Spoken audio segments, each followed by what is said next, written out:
तो गलती नहीं है वहाँ टैं वहाँ से पी पी, तो भाई कोई बात नहीं, हम घर में आया रख लेते हैं तनख्वाह पे। बल्कि मैं यहाँ तक भी कहता हूँ कि वो बेबी केयर जो क्या उसको कहते हैं डे केयर, मैं उसका कायल नहीं हूँ, लेकिन ना पैदा करने से बेहतर है कि वहाँ उनसे पलवा लो पैसे दे के। नस्ल हो ही नहीं, इससे बेहतर है कि चलो पैदा हुई और आपने डे केयर में रखवा लिया, उनको तनख्वाह देके भाई तुम हमारे बच्चे को पालो, जब समझदार हो जाए तो फिर हमारे हवाले कर देना। तो होता था ये अरबों में ऐसा होता था। तो बहुत सारे हल निकल सकते हैं। जिनको अल्लाह ने खूब मालो दौलत दिया है उनके भी 2-2 3-3, मैं कहता हूँ तुम जो मरोगे तुम्हारी जायदाद तो गवर्नमेंट खाएगी।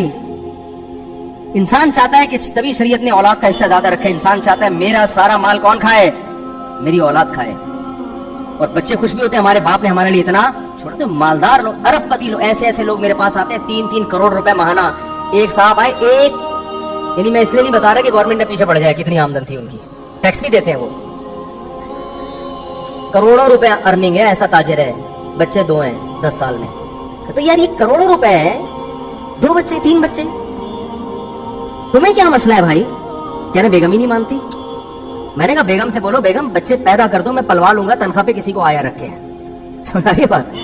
तुम्हारी सेहत अच्छी, वो बेगम को ये वसवसा डाल दिया ना कि सेहत खराब होगी, उसको बताओ भाई तुम्हारी भी फिटनेस है, और तुम्हें औरत अपने बच्चे को देखकर जितना उसकी बाँछें खिलती हैं, उसके जो खून बढ़ता है ना, किसी चीज को देखकर ऐसा खून नहीं, कह रहे पैदा होता है तो क्या चूमती रहती है उसको, हाय मेरा मुन्ना, हाय मेरा चांद, हाय मेरा। तो ये इससे बढ़कर तो तुम्हारे लिए कोई नेमत है ही नहीं। लेकिन यही है कि वो आगे एक बरतानवी रिपोर्ट है। अच्छा ये डॉक्टर दोबारा इनके मैं जुमला मुकम्मल कर लूं। कहते हैं कि अगर औरत को अपने इस जिस्मानी और जहनी निजाम का ये फितरी तकाजा पूरा करने से रोक दिया जाए, यानी उसकी नफ्सियात भी इसी से खुश होती है और बॉडी भी इसी से फिट रहती है, तो अगर ये इसके बरखिलाफ चला जाए तो वो शिकस्तगी और इज़्मे हलाल का शिकार होगी। माँ बनने से वो एक नया हुस्न, एक रूहानी बालिदगी पाती है जो इस कमजोरी पर गालिब आ जाता है जिससे वो विलादत के दौरान 2-4 हुई थी। यानी ये रिकवरी बहुत जल्दी हो जाती है। मौलाना नहीं कह रहे, ये नोबेल इनाम याफ्ता डॉक्टर कह रहे। आगे चलें, एक बरतानवी रिपोर्ट है, British national birth rate commission, इनकी रिपोर्ट है। ये कहते हैं कि माने हमल के इस वसाइल के इस्तेमाल से मर्दों के जिस्मानी निज़ाम में बरहमी पैदा हो सकती है। हमल रोकने की तदबीर औरत इख्तियार कर रही है। औरत के साथ नुकसान किसको होगा? मर्द को भी नुकसान होता है इसका। आर्जी तौर पर इनमें सेक्सुअल वीकनेस भी पैदा हो सकती है। मजमूई हैसियत से ये कहा जा सकता है कि इन वसाइल का कोई ज्यादा बुरा असर मर्द की सेहत पे नहीं पड़ता, मगर इस बात का हमेशा खतरा रहता है कि माने हमल तदबीर इख्तियार करने से जब मर्द को अपनी उसकी जो डिजायर्स है पूरी तरह से पूरी नहीं होंगी, जो अजल का तरीका है ना, कॉन्डोम वगैरह का तरीका, मुझे शर्म आ रही है बातें करते हुए, लेकिन बहरहाल मजबूरन करनी पड़ रही है क्योंकि अब गवर्नमेंट इस पर इश्तिहार भी चलाएगी। ये बेहुदा इश्तिहारात भी ये नहीं चला सकती है गवर्नमेंट, तो मजबूरन बड़ी मुसीबत से बचने के लिए छोटी मुसीबत को इख्तियार किया जाता है। लोग ये समझते हैं कि ये तरीका तो नुकसानदेह है ही नहीं, ऐसा नहीं है, ऐसा नहीं है। कभी कभार तो ठीक है, लेकिन जब 3 बच्चों के बाद आपने हमल रोकना है तो 5-5 साल आपको ये तरीका इख्तियार करना पड़ेगा, जो कि नेचुरल। एक मिसाल बड़ी बेहुदा है लेकिन देनी पड़ रही है। आप अपनी जबान पे कोई शॉपर रखो और फिर आप कोई चीज खाना शुरू कर दो, ये नेचुरल होगा? जबान से जब हम कोई भी चीज रखते हैं ना तो फौरन एक जबान लो आप खारिज करना शुरू करती है जो उस चीज को हजम, कुदरत ने पूरी एक उस हिसाब से डिजाइन किया है।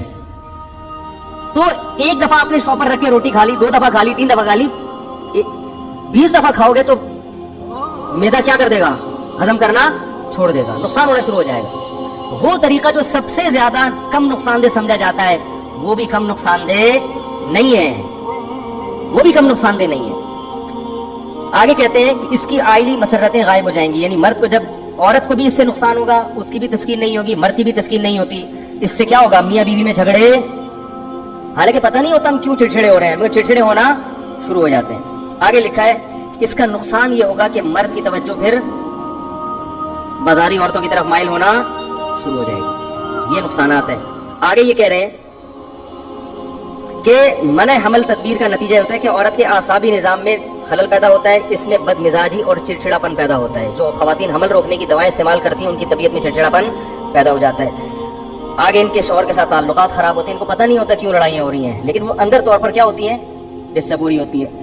कह रही ये ज्यादातर उन घरेलू झगड़, उन शादीशुदा जोड़ों में होता है जो कॉन्डोम का इस्तेमाल करते हैं। माजरत के साथ, मुझे अच्छा नहीं लग रहा है अल्फाज जबान से निकालना, मुझे भी हया आ रही है, लेकिन अगर मैं इतनी वजाहत से बयान न करूं तो शायद मैं समझता हूं कि मैं इस मौजू का हक अदा नहीं करूं। کیونکہ لوگ یہ بات بھی اٹھا رہے ہیں کہ بھائی اس میں کوئی نقصان نہیں, اس میں بھی بہت زیادہ کبھی کبھار تو ٹھیک ہے, لیکن مسلسل استعمال اس کا کیا ہے. اور وہ ڈاکٹر یہ کہہ رہا ہے, یہ برٹش برطانوی رپورٹ یہ کہہ رہی ہے کہ اس سے میاں بیوی کے تعلقات بولو بھائی خراب ہو جائے. ان کو پتہ نہیں ہوتا کہ ہم کیوں لڑ رہے ہیں. ہر جو بیماری ہے نا اس کی وجہ انسان کو معلوم ہونا ضروری نہیں ہے. یہ بھی ہے. اب اس کے بھی گورنمنٹ ایڈورٹائز چلانا شروع کرے گی. آگے ایک ڈاکٹر میری ہے, یہ بھی یو کے کی ڈاکٹر ہے. یہ کہتی ہیں کہ اسقاط کی وجہ سے بڑی تعداد میں ایسے اثرات مرتب ہوتے ہیں جو آئندہ ولادت کے امکانات کو بری طرح مجروح کر دیتے ہیں. بسا اوقات خاتون عورت حمل روکتی ہے کہ ہم اگلے 2 سال کے بعد پیدا کریں گے, 2 سال کے بعد پھر پیدا نہیں ہوتی, اولاد سے محروم ہو جاتی ہیں. یہ بھی بہت دفعہ ہوتا ہے. یہ آپ کے اختیار میں نہیں ہے کہ کس سال بچہ پیدا ہوگا. تو پھر یہ میں ڈاکٹر الیکسس کیرل کا آپ کو وہ میں دوبارہ دہرا دوں. وہ کہتے ہیں کہ ایک احمقانہ عمل ہے کہ عورت کو ولادت کے عمل سے روکا جائے. اب جتنے فتوے آپ نے دینے مولویوں کے خلاف مت دو. یو کے, فرانس کے اور یورپ کے دیگر ممالک کے جو نوبل انعام یافتہ ڈاکٹر ہیں نا, آپ ان کو بولو کہ یہ ہمیں 500 سال چلے جا رہے ہیں, یہ کتوں کی طرح بچے پیدا کروانا چاہ رہے ہیں. معذرت کے ساتھ یہ الفاظ ہیں. آگے ایک ڈاکٹر کی رپورٹ ہے کہ ضبط ولادت کی گولیاں خطرناک نتائج کے حامل ہیں. ان کے استعمال سے سر چکرانا اور دیگر اعصابی تکلیف ہی نہیں بلکہ کینسر جیسے موذی مرض کا یہ سبب ہے. بات آ رہی ہے سمجھ میں؟ یہ تو میں نے مختصر سے ڈاکٹروں کے حوالے دیے. کچھ معتبر حکیموں کے بھی حوالے دے دوں. حکیموں کو آپ ہلکا بس سمجھو. صحیح حکیم ہوتے ہیں نا, عطائی آج کل تو مارکیٹ میں 2 نمبر زیادہ چل رہے ہیں. میں نے خود دیکھا ہے کہ بعض مریض ایسے تھے جو ڈاکٹروں آغا خان ہاسپٹل نے جواب دے دیا, حکیموں کی دوا کھا کے ان کو ایسے ایسے فنٹر حکیم پاکستان میں پڑے ہوئے, انڈیا پاکستان میں. تو یہ جو کہتے ہیں نا حکیم سارے 2 نمبر, تو ایسا نہیں ہوتا. لیکن میں ان حکیموں کے نام نہیں بتاؤں گا کیونکہ میں ان کی پبلسٹی کے لیے یہاں نہیں بیٹھے. ایک حکیم تھے جن کو آغا خان ہاسپٹل نے کینسر کے مریض کو جو ہے نا لا علاج قرار دے دیا تھا. پنجاب میں ایک حکیم تھے, انہوں نے اس کا علاج کر کے دکھایا الحمدللہ. میں ایسے حکیم سے ملا ہوں, ایسے مریض سے ملا ہوں جس کو آغا خان ہاسپٹل نے مسترد کر دیا کہ ٹھیک نہیں ہو سکتا. اور بلوچستان میں ایک پسماندہ علاقے میں ایک حکیم تھا, انہوں نے اس کا علاج کر دیا. تو پھر بھی بتا دوں, حکیم کے پاس جانے سے پہلے 100 دفعہ قل اللہ احد پڑھ لیں, کیونکہ حکیموں کا کوئی بھروسہ نہیں ہوتا, کچھ بھی لگا سکتا ہے. وہ صحیح حکیم کو تلاش کرنا بڑا مشکل کام ہے. ہوتے ہیں بہرحال. اور میں نے ایک سرجن کو, آرمی کے سرجن کو دیکھا حکیم کی معجون کھاتے ہوئے. کہہ رہے یار کسی سے ٹھیک نہیں ہو رہا اس کمبخت کی دوا سے, میں خود ٹھیک ہونا شروع ہو گیا ہوں. کمبخت تو میں خود اپنی طرف سے کہہ رہا ہوں.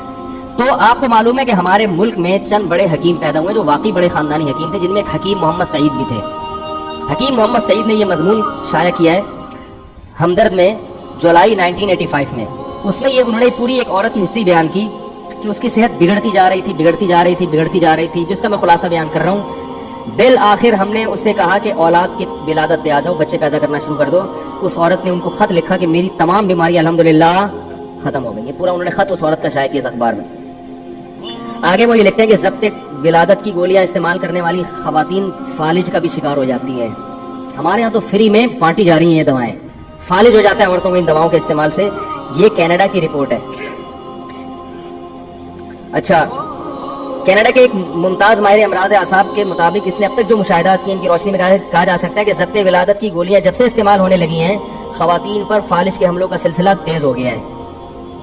ان کے مطابق کہتے ہیں جو ہم نے کینیڈا میں اونٹاریو کے علاقے میں جو مشاہدات کیے ہیں, ان کے مطابق 1967 اور 68 کے دوران ان گولیوں کو عوام میں متعارف کرانے کے بعد انہیں استعمال کرانے والے 57% عورتوں کو فالج ہوا ہے. 57% عورتیں کس میں مبتلا ہوئی ہیں؟ فالج میں مبتلا ہوئی ہیں ان گولیوں کے استعمال سے. اسی طرح آگے انہوں نے پوری رپورٹ پیش کی ہے. میرا خیال ہے اس کی ضرورت نہیں ہے کہ یہ. اچھا, یہ بھی ایک بات بتاؤں, یہ بی بی سی پہ میں نے خود پڑھی ہے رپورٹ, بی بی سی نومبر 24. اس میں یہ بی بی سی کے پیج پہ خبر شائع ہوئی ہے کہ جو عورتیں حمل گراتی ہیں ان میں جو آن دا ریکارڈ ہیں, جو بچہ ضائع کرا دیتی ہیں نا, ان میں ہر سال انڈیا پاکستان جیسے ملکوں کی بات ہو رہی ہے 68,000 خواتین موت کے منہ میں چلی جاتی ہیں. نہیں یاری بات سر, اتنی خواتین بچے کی ولادت سے ہلاک نہیں ہوتی جتنے بچے حمل ضائع کرانے سے ہلاک. یہ تو آن دا ریکارڈ ہے. باقی